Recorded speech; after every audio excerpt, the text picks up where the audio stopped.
De charreta, con Mapi Teruel.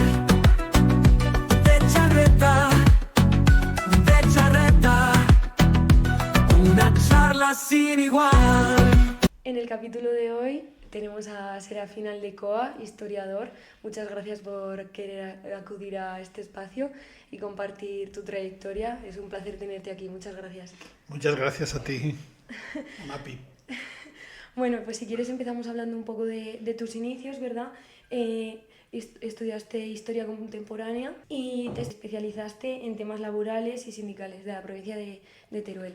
¿Qué fue lo que te llevó a estudiar eso? Me llevó a estudiar Historia el hecho de que yo empecé haciendo magisterio, porque entonces los únicos estudios superiores universitarios que había en Teruel era magisterio.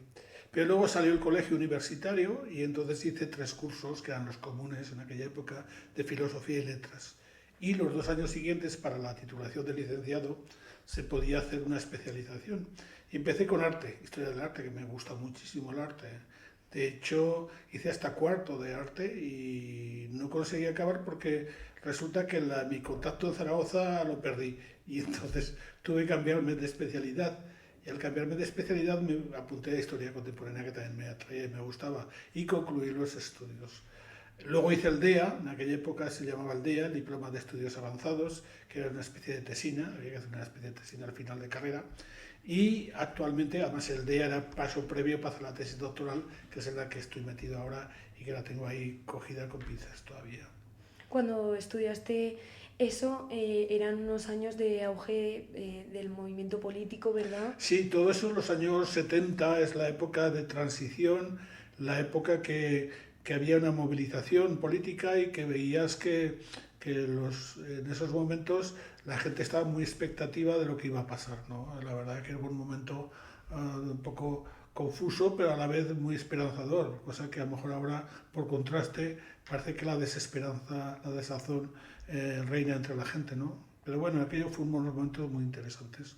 Y como estudiante, ¿cómo lo recuerdas aquella época? Aquella época, pues muy bien. Lo que pasa que como iba y venía a Zaragoza y estaba aquí y eso, pues lo estaba un poco revuelto, ¿no? No tenía un lugar fijo y claro, pues iba de aquí para allá. Pero bueno, aquella época fue una época muy interesante, muy maja, que yo recuerdo con mucho cariño.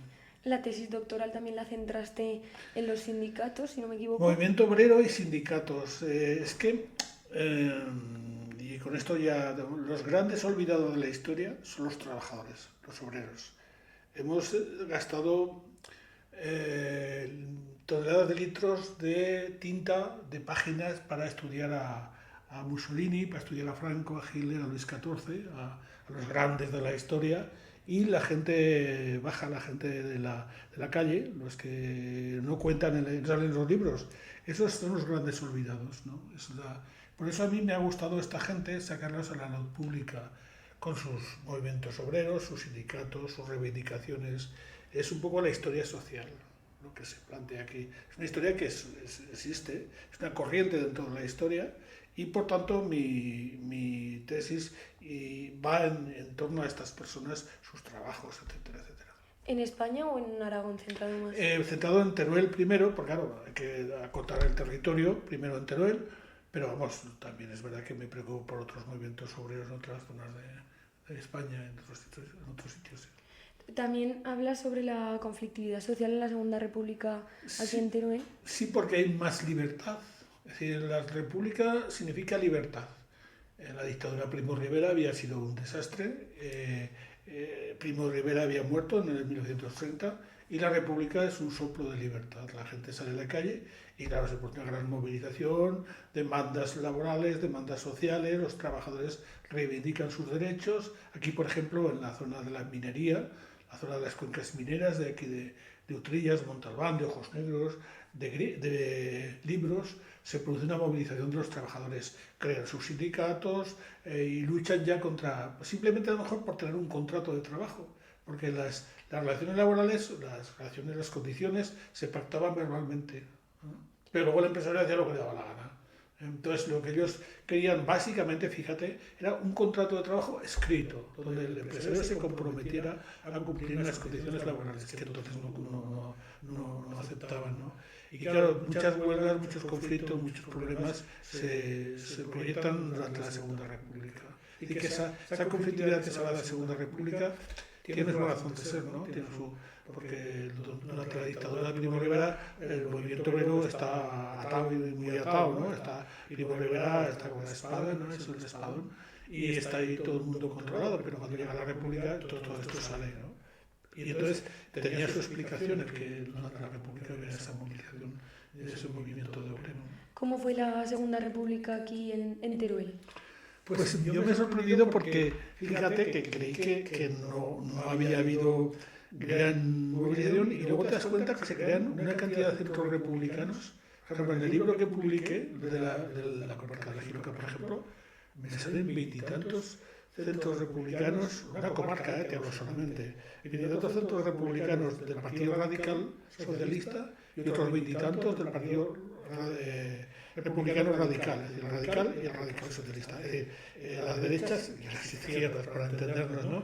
Y veo la efervescencia política que hay en estas zonas, que son zonas agrarias, tradicionalmente conservadoras, y sin embargo hay una movilización general tremenda. Es decir, hay gente que se reúne, se junta, sobre todo porque hasta entonces no había habido centros de sociabilidad, había habido casinos, por ejemplo, pero para los ricos. Aquí en Teruel el casino, los casinos era el casino mercantil, que era, o el casino turulense, que eran centros donde iban las élites, ¿no? Entonces los trabajadores nunca habían tenido lugares para reunirse. Entonces los centros republicanos son centros instructivos donde van los trabajadores a jugar las cartas, a leer la prensa, a bailar, a hacer obras de teatro. Todos estos centros republicanos abundan en toda la geografía turulense y entonces te sorprenden como de una sociedad bastante conservadora, bastante asiderada, de repente todos estos centros salen a la calle, ¿no? Y de alguna manera esta gente participa ya de la vida política, se presentan a elecciones, todo casi es una revolución en realidad. ¿Qué diferencias, había alguna diferencia entre las comarcas que se diferenciaran entre sí? Sí, sobre todo las zonas mineras. Las zonas mineras es donde más movilización política hay. Las he citado antes, he hablado de la zona de Utrillas, Montalbán y toda esta zona de las cuencas mineras. Esas son las zonas donde se produce mayor movilización. También la zona de Ojos Negros, porque hay otros yacimientos mineros, también hay explotación en Sierra Menera, y luego Libros, que son las minas de azufre, que también se produce esa movilización obrera. Todo esto te ha llevado también a hacer alguna investigación con el Instituto de Estudios Turolenses y el Centro de Estudios del Giloca. Sí, ambos me pedí una beca y me concedieron una beca de ayuda de investigación. Otra de las cosas que me planteo en mis investigaciones es sacar a luz pública una serie de personajes que han estado olvidados por la dictadura franquista y que tuvieron un protagonismo durante la Segunda República. Hablo, por ejemplo, de los ministros Ramón Fecé y Vicente Iranzo. Ramón Fecé era de Aliaga y Vicente Iranzo era de Cella. Entonces, estos ministros tienen un protagonismo extraordinario durante la Segunda República. Por ejemplo, Ramón Fecé es el que protagonista de la reforma agraria. La reforma agraria, el gran ponente es Ramón Fecé. Y Vicente Iranzo es 3 veces ministro. ¿Qué ocurre? Pues que la ayuda que me dio el Instituto de Estudios Turolenses me sirvió para analizar la vida y la trayectoria de estos dos personajes que ocupan mucho espacio dentro de la política de la República.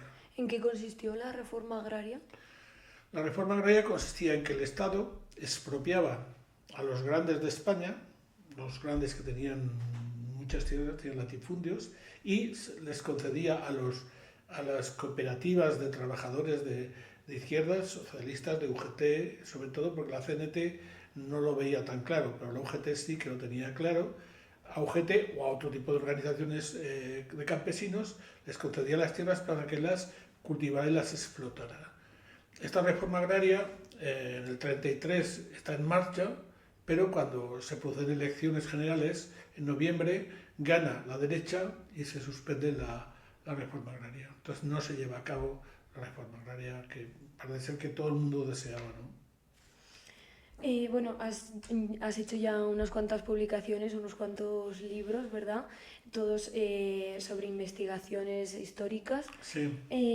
Uno de los más recientes es Mujeres turolenses sometidas al Consejo de la Guerra entre 1936 y 1945. Si quieres hablarnos un poco de él.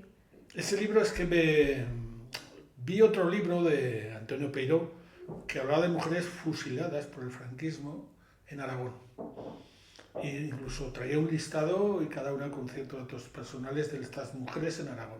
Y yo pensé, porque conocía un caso de Bronchales, de una mujer, María Barquero, y de su hija, que habían sido procesadas en Consejo de Guerra.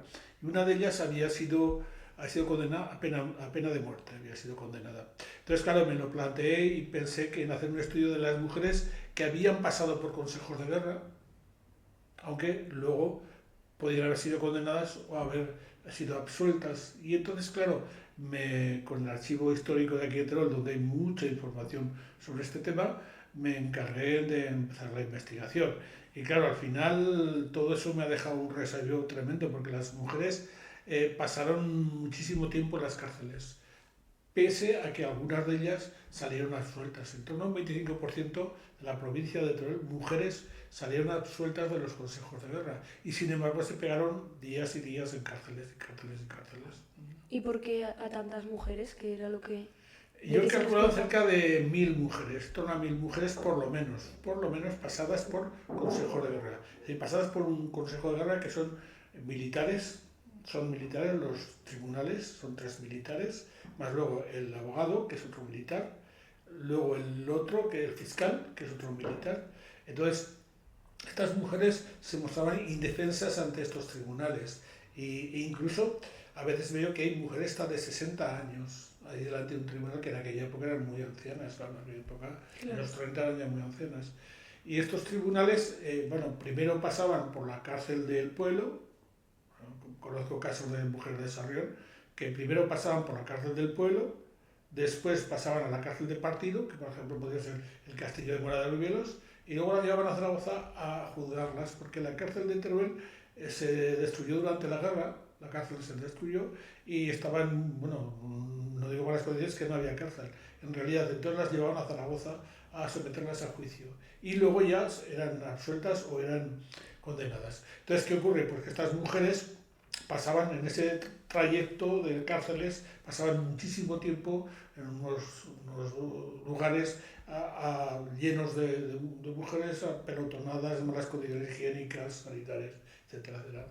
¿De qué se les culpabilizaba a diferentes casos? Pues hay muchas mujeres acusadas de colaborar con las columnas de milicianos. Hay una serie de columnas que vienen de Cataluña y del País Valenciano, que vienen incluso de la zona del Rincón de Ademuz.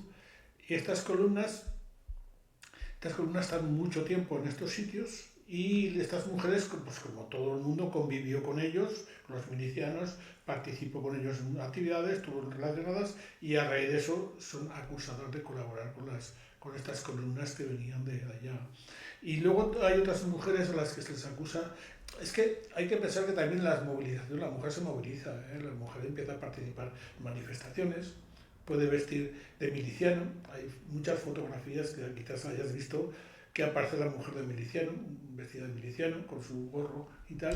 Hay mujeres que salen a protestar, se forman grupos juveniles anarquistas, por ejemplo en las cuencas mineras, donde las mujeres, ahí ya son grupos mixtos, es decir, de hombres y mujeres, donde llegan las ideas anarquistas, por ejemplo a la zona del Bajo Aragón, Beceite, Calafeite, Valderrobres. Las ideas anarquistas llegan, ya hay mujeres y hombres que practican el nudismo, mujeres que se les acusa de practicar el amor libre, mujeres que están acusadas de concubinato, es decir, de vivir con un hombre sin casarse, de vivir con un miliciano. Todas estas acusaciones llegaban a estos tribunales y claro, para estos tribunales todas esas cosas realmente les resultaban escandalosas, ¿no? Y a veces casi las condenaban más por estas cosas, que ahora las veríamos con una naturalidad más o menos bien normal, Sí. pero entonces eran unas cosas que, claro, llamaban muchísima atención. Y todas esas ideas anarquistas que vienen la mayoría vienen de Cataluña, vienen de la zona aquella donde el anarquismo tenía mucha más implantación, pero llegan al Bajo Aragón, a la zona de hecho los pueblos, ¿no? Sí. Y allí pues hay muchísimas mujeres de esa zona, ahí donde más, de la zona del Bajo Aragón, donde más mujeres son procesadas en Consejo de Guerra. Es sorprendente que en aquella época se hicieran esas cosas, ¿no? Con la influencia de... No sé, son modernas para su época. Ten en cuenta que los anarquistas tenían unas ideas muy avanzadas en aquella época. Es decir, el amor libre era como algo natural, es decir, no casarte, ¿no? Cuando aquí lo obligatorio era casarte por la iglesia, que estaba todas esas normativas social que existía. Cuando llegan los anarquistas rompen con todas esas normas, dicen nosotros tal, o por ejemplo no bautizar a los niños. En aquella se empiezan a bautizarse, los casamientos civiles. Durante la República hay muchos casamientos civiles ya, hay niños que no se bautizan, hay niños que no cumplen las normas religiosas, y digamos que se avanza socialmente en estos temas. Claro, luego llega el franquismo y todo esto se acaba. Claro. Todo esto se acaba. Pero la República, no solamente en la zona del Bajo Aragón, en todo Teruel hay ya, pues eso, todo tipo de ruptura con el tema religioso, ¿no? Con el poder de la Iglesia. Claro, a la Iglesia todo eso, por ejemplo, los enterramientos civiles, a lo mejor los curas eran pestes, ¿no? Porque llevaban al enfermo, lo llevaban sin nada, o el enfermo era el muerto, lo llevaban tranquilamente al cementerio, leían unas palabras, leían tal, y lo enterraban y chimpum. Claro, eso los curas de los pueblos los volvían locos, ¿no? Por ejemplo, también es verdad que la República plantea que el culto religioso se celebre dentro de las iglesias, que el culto no salga a la calle. Era una norma de la República. ¿Qué ocurre? En muchos pueblos se realizan romerías, procesiones, y eso crea un ambiente de enfrentamiento, de peleas. La iglesia está en contra de la República totalmente, ¿no? Porque les recortan su poder en todo momento. Bueno, también has colaborado con medios como el Heraldo de Aragón, el Diario de Teruel. ¿Cómo ha sido la experiencia y qué Pues, reto? es que tengo tantas cosas en el ordenador que yo entiendo que no las tengo que dejar ahí guardadas, escondidas, sino que las tengo que dar a sacar a la luz. Y entonces esa ha sido mi idea de divulgación, es decir, ideas, temas, asuntos que yo tengo por ahí que me preocupan y me interesan, que tengo guardados en mis carpetitas del ordenador y que quiero sacarlas y que las he sacado públicamente. De hecho, tendría que he publicado más de 200 artículos en el Diario de Teruel, también publiqué en el Heraldo y he publicado en varias revistas y periódicos de estos temas, de todos temas, sobre todo de historia contemporánea, que es lo que es mi especialidad, ¿no? ¿Cómo afrontas el dar acceso a unos relatos históricos al público en general? Es ¿Qué que reto supone el que el público nos pueda conocer? mucha ignorancia, y perdona la palabra, de la gente de temas históricos. Es decir, hay una gran desinformación. La gente le hablas de cualquier asunto, la Segunda República, y tiene unos preconceptos verdaderamente, si los tiene, vamos, si no tienen ni idea. Las encuestas que salen en televisión a veces son sintomáticas de la gente en la calle, que le ponen la alcachofa y le preguntan por Franco, por ejemplo, y no saben absolutamente nada, o por cualquier tema, por Azaña, le preguntan por Azaña, no saben qué fue Azaña ni saben nada. Quiero decir, hay tal falta de información y de formación que cualquier cosa que publiques me gusta darlas a conocer para que la gente de alguna manera adquiera cierta formación y cierta cultura histórica. Claro, bueno, también los periódicos y esas plataformas igual no es para un público un poco más mayor, ya no tanto gente joven. Ya, esa es la historia. Es posible que lo que yo publico, porque a lo mejor ahora se llevan periódicos digitales, ¿no? Son digitales prácticamente. Estos, Sí. de todas maneras, yo tengo que publicar en Diario de Teruel, luego lo colgaban ellos en la red, la mayoría de artículos, con lo cual la gente ya puede entrar digitalmente, ¿no? No solo es papel. Claro, claro. Bueno, y como plataformas como los podcasts también son una vía de dar a conocer. También, efectivamente, los podcasts también sirven. Claro. Bueno, y además de la prensa actual, la prensa histórica de Teruel, ¿no? Ese es mi tema. Te he hablado antes de arte. Otra de tus obras, que es la prensa histórica contemporánea en la provincia de Teruel, que abarca desde 1834 hasta 1981. Eso podría ser una videotesis doctoral. De hecho, el libro es un tocho bastante cortito. Me llevó bastante tiempo, pero al final resulté muy satisfecho de él. Es un libro que recoge toda la prensa escrita, publicada entre cuando se crean las provincias y sale el boletín oficial de la provincia de Teruel, hasta el último diario de Teruel, hasta que sale el diario de Teruel en 1980 y pico, ¿no? Sí. Hay un montón de títulos. Yo he sacado unos 210 cabeceras de periódicos, cosa que es una cantidad considerable entre el Bajo Aragón y Teruel, es decir, toda la provincia. Cuando hablo de la provincia, hablo de toda la provincia. Es que aquí el norte y el sur de la provincia son como dos mundos diferentes, ¿no? El norte lleva su marcha y el sur somos una provincia poco vertebrada, hay poca comunicación entre el norte y el sur. Pero en el norte han tenido una prensa histórica muy rica.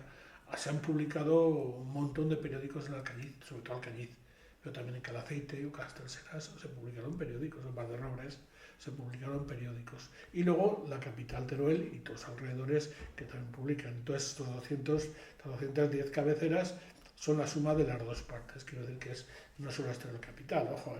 Claro. Además que hubo momentos en que Teruel la prensa histórica fue muy importante porque hubo momentos que había 3, 4 cabeceras periodísticas a la vez en Teruel, cosa que ahora ha cambiado totalmente. Me lo preguntabas antes de que ha cambiado ahora. Pues es que ahora solo se publica un periódico en papel. Sí. También es verdad que hay provincias que ya no tienen periódicos, ya lo sabes, ¿no? Que hay provincias que no tienen periódico provincial. Hay provincias que no tienen digital. Aquí de momento la Diputación lo mantiene, pero es la verdad única, la verdad absoluta y la única que existe, ¿no? Entonces, claro, antiguamente, bueno, en el siglo XIX, por ejemplo, hay momentos que hay 3 periódicos, o 4.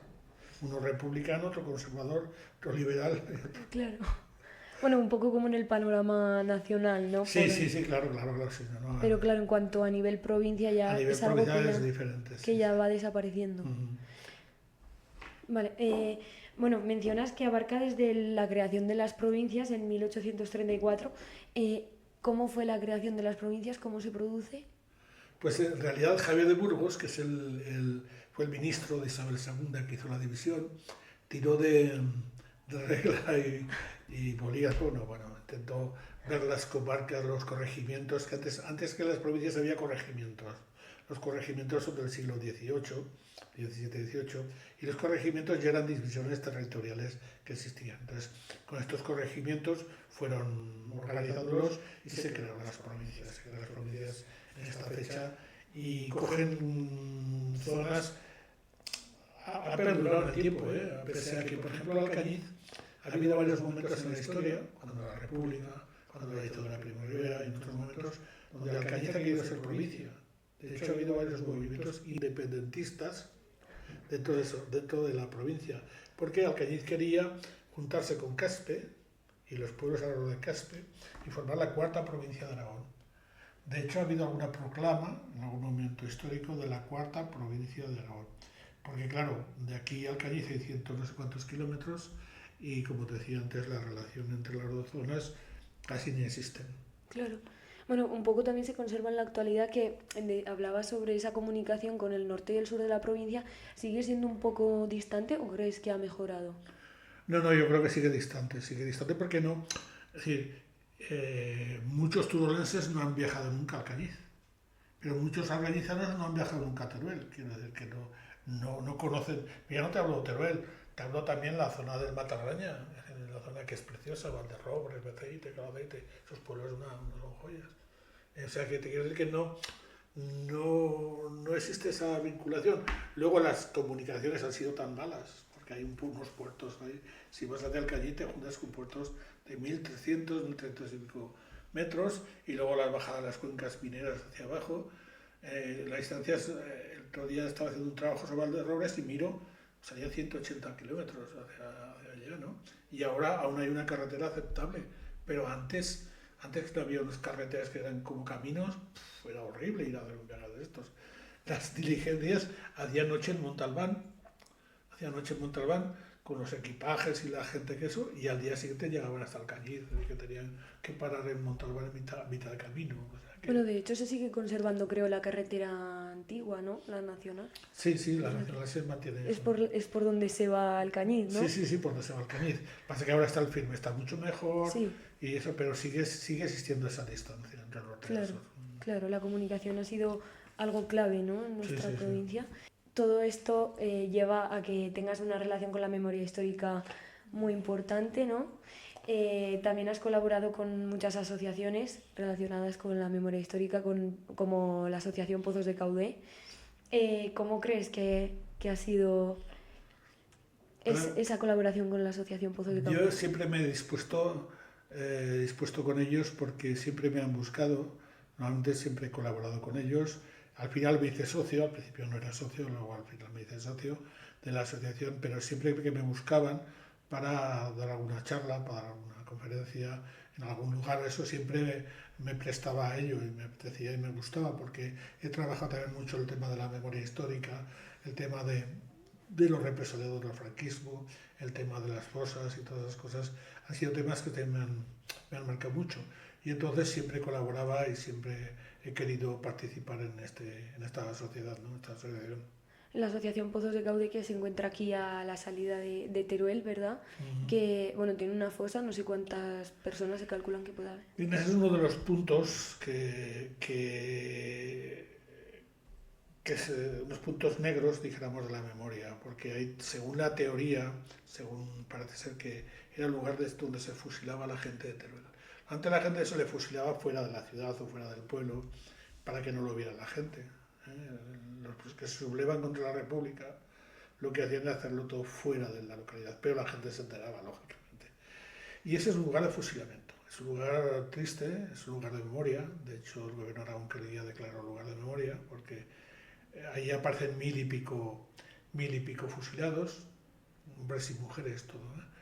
Pero los mil y pico se basa en un cómputo que hacía un pastor que estaba allí, que tomaba nota en los tiros de gracia, pero no va a estar todo el día allí el pastor, es decir, no, por la noche tenía que dormir, no vería. Es decir, quiero decir que es un número al azar, ¿no? En esos pozos, de gente metida en esos pozos. Pero sí que es cierto que los Pozos de Caudé, la asociación, ha hecho un estudio y entre apodos, apellidos, nombres, vecinos, ha sacado unos 400 y pico seguros que están fusilados ahí en los pozos. Y seguramente están enterrados. Lo que pasa que también es verdad que de ahí, en los años 60, se sacaron gente que estaba allí fallecida para llevarla a Madrid, al Valle de los Caídos, a Cuelgamuros mejor.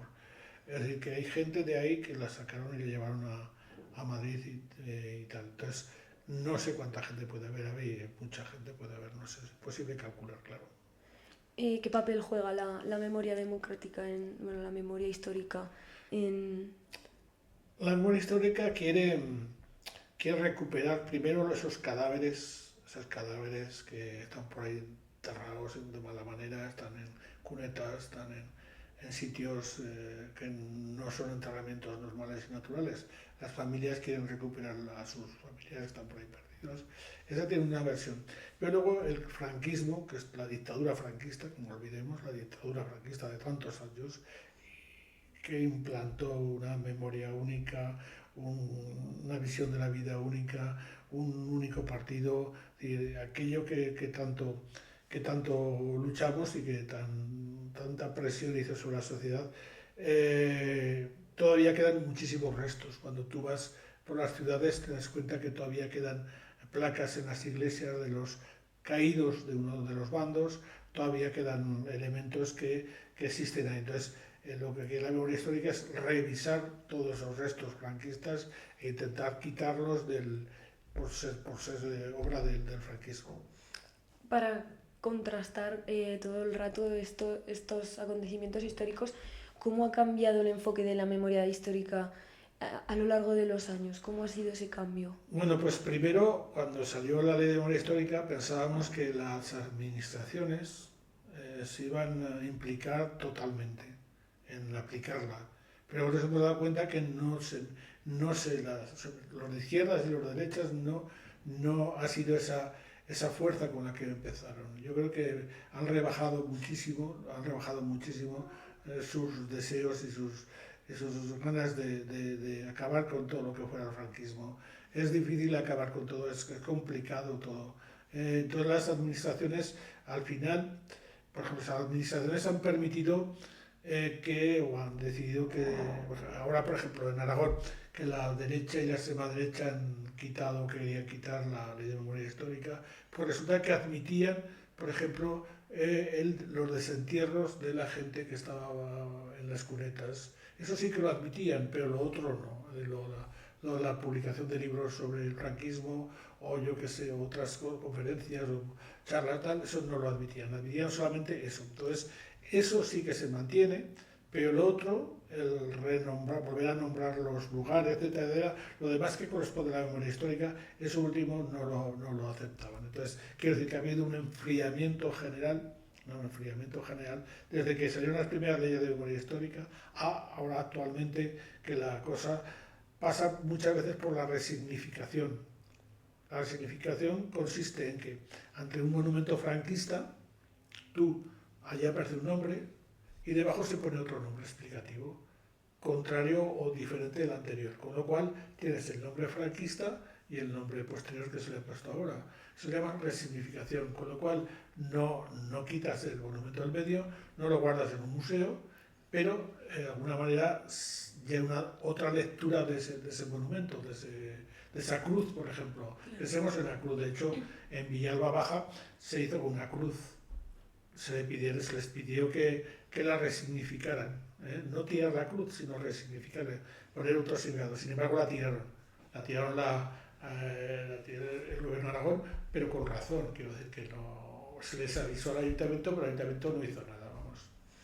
¿Y crees que es causa de que pasen los años y la gente vaya olvidando o quitándole importancia? Sí, eso es natural, claro, conforme entran nuevas generaciones, las generaciones nuevas, ya que yo piensan cosas de los abuelos, de los mayores, pero ellos a lo mejor no se implican ni entienden muchas cosas ni comprenden. Es verdad que las generaciones cada vez la fuerza de la memoria es menor, ¿no? El envejecimiento es natural, ¿no? ¿Y cuál es una de las soluciones para concienciar a las nuevas generaciones? Yo creo que se debería hacer mucho trabajo en los institutos.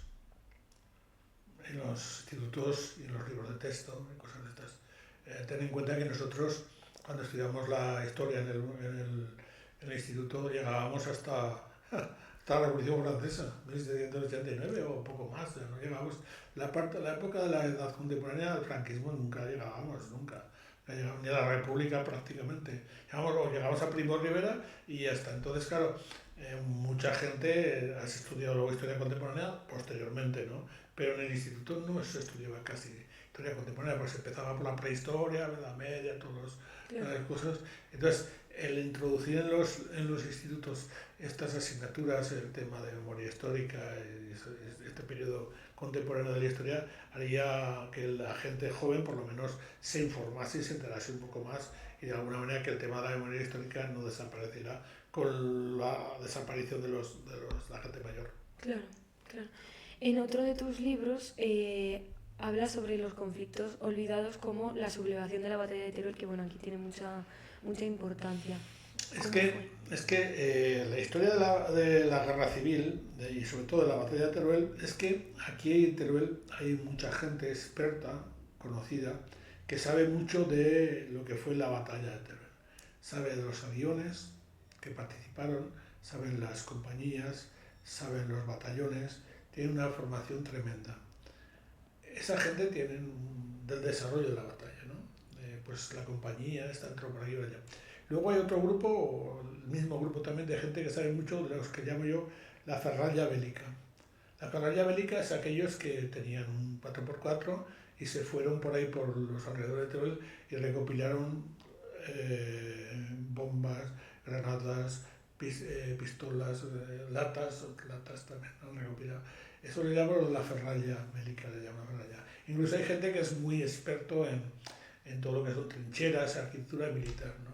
O sea, eso es batalla de terror y es una guerra civil, ¿sí o no? Sí. Pero, ¿cómo pasa la gente la guerra? ¿Qué ocurrió? ¿Cómo la vivió? ¿Qué circunstancias tuvo? ¿Qué pasa en Teruel, por ejemplo, entre del 18 de julio del 36 y el 15 de diciembre del 37? Habían pasado casi año y medio, había habido guerra, ya estaba la guerra en marcha. Entonces, ¿qué ocurre en Teruel? ¿Cómo vive la gente en esos periodos? ¿Y qué consecuencias tiene la batalla de Teruel? Es decir, ¿cómo vive la gente la guerra?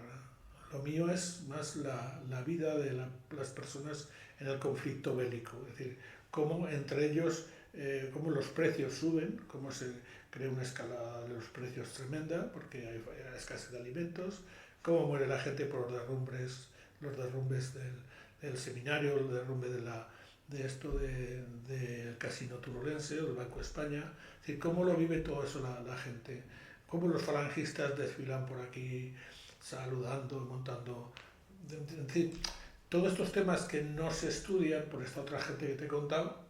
Lo mío es guerra civil, pero es ahí a ras del suelo con las personas, cómo lo vivieron como tal. Claro, lo otro es bonito, la gente pero te pueden descafeinar lo que es la guerra civil y lo que es la batalla de Teruel.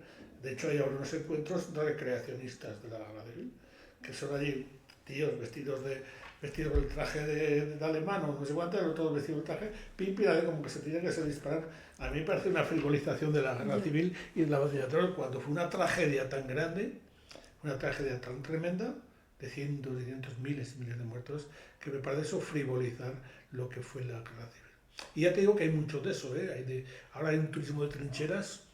¿Sabes qué es un turismo de trincheras? Sí, que gente que va a ver trincheras, sí. hacen visitas, que les encantan ver las trincheras. De hecho, hay foros en Facebook, donde yo estoy también, estoy muy a menudo. No sé si has visto lo mío de Facebook, pero yo meto mucho en Facebook. Y tengo relación con otra gente y veo que trincheras, agujeros, cuevas, es decir, todo lo posible de la guerra civil. Pero claro, a mí eso no me dice nada. Esa arquitectura, bien, sí, está, pero, y no me parece mal que se conserve y que se mantenga. Me parece bien que esa arquitectura militar se conserva y que sea un lugar turístico, que se turistice, o si existe el verbo, ¿no? Me parece bien, ¿no? Pero que te quiero decir que no deja de ser pues una parte muy residual de la guerra. Claro. ¿Y qué es lo que te motiva a ti a centrarte en ese tema, siendo un tema tan crudo, tan difícil, de igual que te ha podido conmover en algún momento?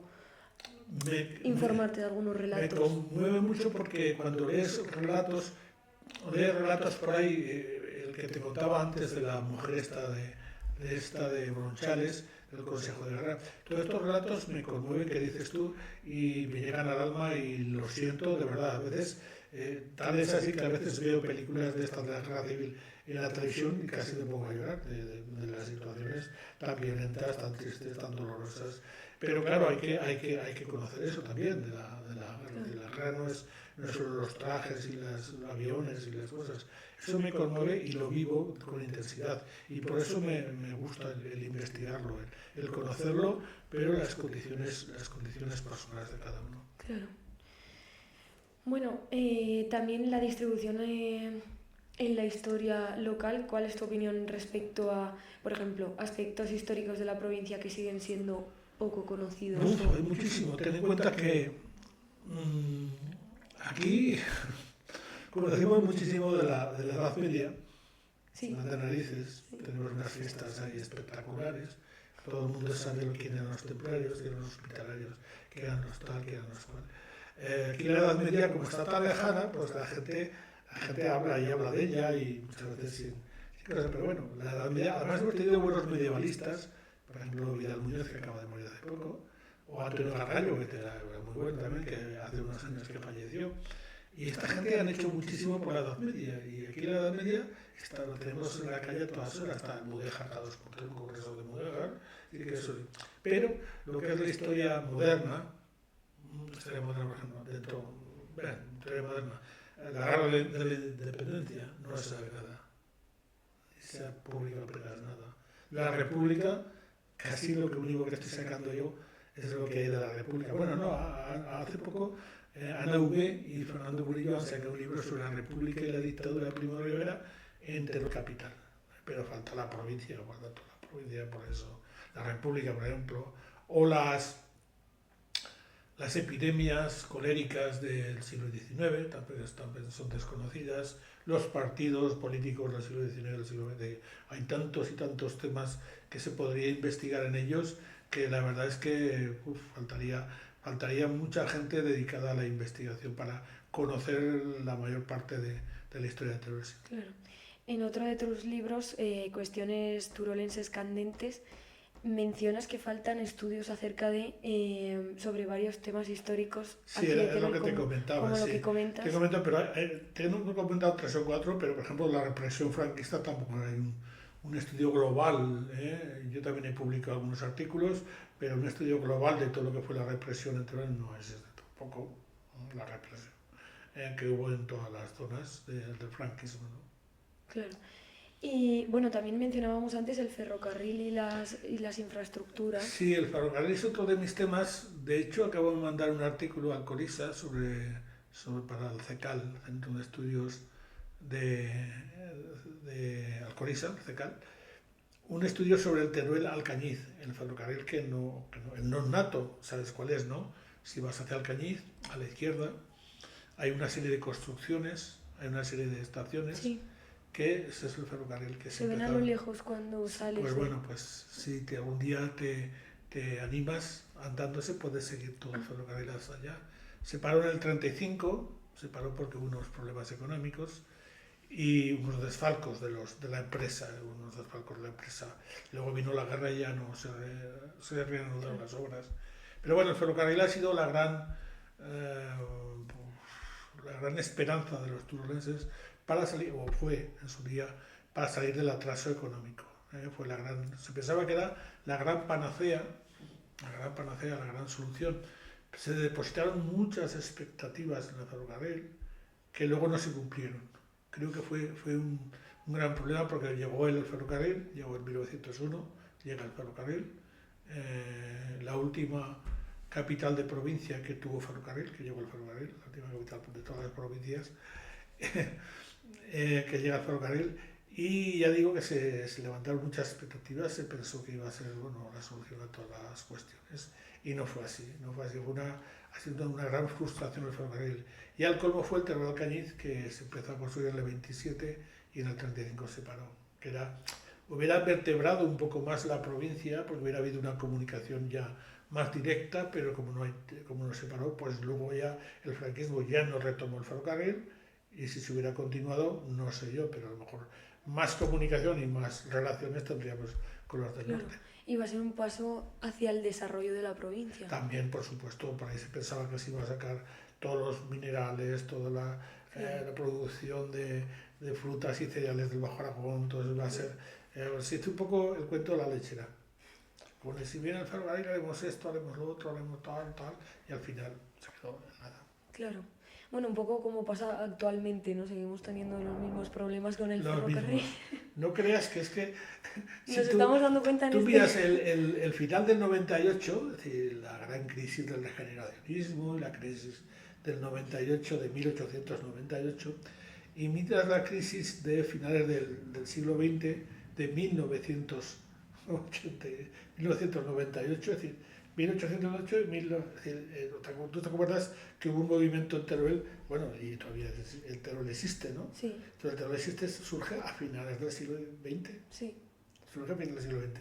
Pero de hecho todavía está la tesis doctoral por hacer. Es decir, comparar la crisis decimonónica de finisecular, de fines del XIX, y la crisis económica de Teruel a finales del XX. Es decir, han pasado 100 años y como tú dices, los problemas siguen siendo los mismos, con 100.000 habitantes menos. Si había 240.000 a finales del siglo XIX, ahora somos 140.000, no llegan. Si se han perdido 100.000 habitantes en un siglo y todavía la crisis sigue existiendo. O sea, ¿Cuál ha sido la causa de perder 100.000 habitantes en 100 años? Pues sobre todo por la falta de industrialización, creo yo. En estas zonas han conservado mucho patrimonio, pero debido en parte a que no ha habido una industrialización fuerte. Claro. ¿No? Había sido- Para mí sí, sobre todo porque si en su momento hubieran surgido algún tipo de industrias, no sé, recuerdo ahora el Corte Inglés que llaman, fue cuando llegó el Corte Inglés que le dejaron ahí toda la huerta, muy polémico también, pues entraron a trabajar, bueno, cientos de trabajadoras, de chicas que venían de toda la comarca. Pero claro, el Corte Inglés necesitó trabajadoras de toda la comarca. Bueno, yo recuerdo familiares míos de la zona del Giloca vinieron a trabajar aquí, las traían en autobús a las chicas, pero tenían que buscar chicas en todos los alrededores de Teruel, con lo cual en Teruel no había suficientes mujeres, como quería la empresa, claro, para trabajar en el Corte Inglés. Entonces, era una fábrica y había trabajo, y había mucho trabajo y había muchas trabajadoras. Es decir, eso es lo que creaba población. Pero como no se han montado industrias de ese tipo, al paso del tiempo ha ido perdiendo población. Sí. ¿Y el Corte Inglés por qué vino? ¿Les dieron la huerta? ¿A qué te refieres con eso? Pues no lo sé, quizás lo del Corte Inglés, quizás porque esta era una zona poco conflictiva, una zona muy tranquila, muy relajada, una zona donde la gente no iba a protestar seguramente y donde los salarios eran bajos seguramente, y que seguramente fueron una serie de condiciones, y luego es que les pusieron en bandeja la localización, ¿no? Porque esa zona que está al lado del río, esa zona es una zona buenísima, además una zona, en vez de mandarlos al polígono, estos días por ejemplo había una polémica en la prensa, porque la idea era que se hubieran ido al polígono como todas las empresas. Pues no, el ayuntamiento cedió y les dejó esa zona para ellos exclusivamente, cuando todo el mundo se ha ido allá. Bueno, en todas estas condiciones pues le debieron favorecer para que el Corte Inglés viniera aquí a Teruel. Si no, ¿Cuándo llegó el Corte Inglés? No sé. no sé, tenía los años 70, puede ser. Ah, Sí, años creo que serían 40 o 50 años cuando ya. Sí, creo que sí. lleva muchos años. Sí, sí, sí, sí, sí. Bueno, y ahora en cuanto al futuro de la historia, del estudio de la historia Pues es que cada vez hay menos historiadores. y de la investigación. Yo creo que la poca salida que tiene los estudios hace que haya poca gente que se dedica a estudiar historia. La historia, de hecho ya quitaron las humanidades. Sabes que aquí antes había una carrera que se llamaba humanidades, que eran 4 años del grado. 4 años, sí, había humanidades. Y era una especie de mezcla de geografía, historia y demás, para luego orientado sobre todo a la docencia, a la enseñanza, porque fuera de la enseñanza es complicado encontrar trabajo, ¿no? Entonces eso es un asunto. Y luego la gente no hace casi tesis doctorales ya. Las tesis doctorales cuestan mucho dinero, cuesta viajar mucho de aquí para allá, tienes que ir a archivos extranjeros, Claro. o tienes que desplazarte por toda España. Y claro, eso requiere mucho dinero. Y luego, claro, un título de tesis o una tesis doctoral, no sé si luego te revierte en tu carrera, en tu trayectoria, en tu currículum, te revierte mucho el realizar la tesis. Claro. Bueno, y en cuanto a proyectos futuros personales, ¿cuáles tienes en mente? Pues tengo uno con tu familia. Con mi familia, Con tu ¿verdad? familia, sí. Además es una cosa, ficción no he hecho nunca. Bueno, sí que publiqué un cuento. Publiqué un cuento de unos mineros que venían está basado en un hecho real. La compañía minera de Sierra Minera de Ojos Negros tenía otras minas en Almería. Y como en verano los mineros de Ojos Negros en verano dejaban la mina y se iban a trabajar en la tierra, a la cosecha de cereales sobre todo. Entonces tenían que traer mineros de otro sitio.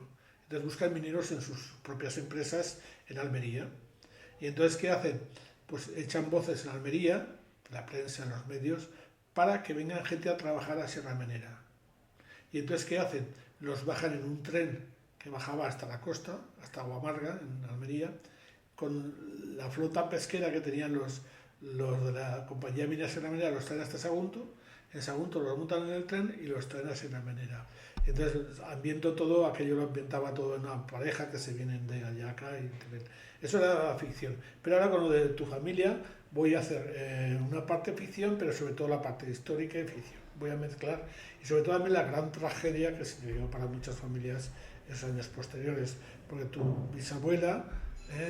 bisabuela la fusilan, y y se queda seis hermanas, 6 hijas, se quedan sin madre, lo cual para una familia en aquella época era una gran tragedia.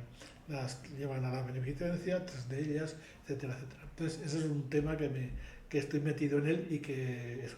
Luego tengo otro tema sobre los do Porto, una familia de científicos, gente muy catedráticos, gente muy preparada, que los quiero sacar del olvido, porque ese es otro de mis asuntos, sacar del olvido a gente que han significado algo en la provincia de Teruel. Y lo tengo ya, publicaré un artículo en Turia y luego me plantearé sacar un libro. Y luego el último, lo que ya llevo esta mañana en marcha, es el Teruel-Alcañiz, el ferrocarril, sacar un libro sobre el ferrocarril Teruel-Alcañiz. Últimamente acabo los podcasts con una pregunta que se hago ahora recurrente en todos los capítulos. Y bueno, como este podcast se llama De Charreta, la pregunta típica es: ¿eres de los que te quedas, coges capazo y te quedas de charreta, o dices voy mal de tiempo y te vas? No puedo, me puedo quedar de charreta sin Te problemas. quedas de charreta. Sin problemas. Muy bien, pues esa era la pregunta. Bueno, muchas gracias por asistir hoy y bueno, ha sido un placer tenerte aquí. El placer ha sido mío. Gracias. De charreta yo te llevo a la ciudad de Teruel, donde el amor se queda y el tiempo es miel.